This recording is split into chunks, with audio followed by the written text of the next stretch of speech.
Over thinking ആണോ പ്രശ്നം? എന്നാൽ പ്രശ്നം ഓവർ തിങ്കിങ് അല്ല. നമ്മൾ എന്തിനെക്കുറിച്ചാണ് ഓവർ തിങ്ക് ചെയ്യുന്നത് അതാണ് യഥാർത്ഥ പ്രശ്നം.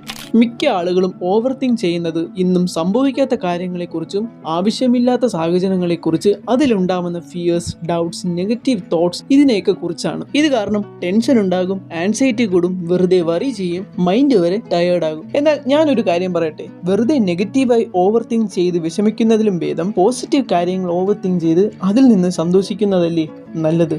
മെജോറിറ്റി ആളുകളും ചെറിയ കാര്യങ്ങളെ വലിയ പ്രശ്നമാക്കി അതിനെ നെഗറ്റീവായി ചിന്തിച്ച് മനസ്സിൽ വീണ്ടും വീണ്ടും ആ ഓവർ തിങ്കിങ് റീപ്ലേ ചെയ്യുന്നു. അതിനു പകരം നല്ല ഓർമ്മകളെക്കുറിച്ചും നമ്മുടെ ഫ്യൂച്ചർ ഗോൾസ്, നമ്മൾ നേടാൻ പോകുന്ന വിജയങ്ങൾ ഇവയെക്കുറിച്ച് ഓവർ തിങ്ക് ചെയ്ത് ഹാപ്പിനെസ് കണ്ടെത്തുന്നതാണ് നല്ലത്.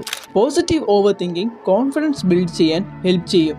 നെഗറ്റീവായി ഓവർ തിങ്ക് ചെയ്യാൻ കഴിയുമെങ്കിൽ പോസിറ്റീവായി ഓവർ തിങ്ക് ചെയ്യാനും കഴിയും. നമ്മുടെ മൈൻഡ് ഒരു പവർഫുൾ ടൂളാണ്. അത് നശിപ്പിക്കാനും കഴിയും, അതിനെ വളർത്താനും കഴിയും. അതിനാൽ ഓവർ തിങ്കിങ് നിർത്തേണ്ടതില്ല, അതിന് ഡയറക്ഷൻ മാറ്റിയാൽ മതി. If you can over think the worst, you can also over think the best. അടുത്ത വീഡിയോ കാണാം.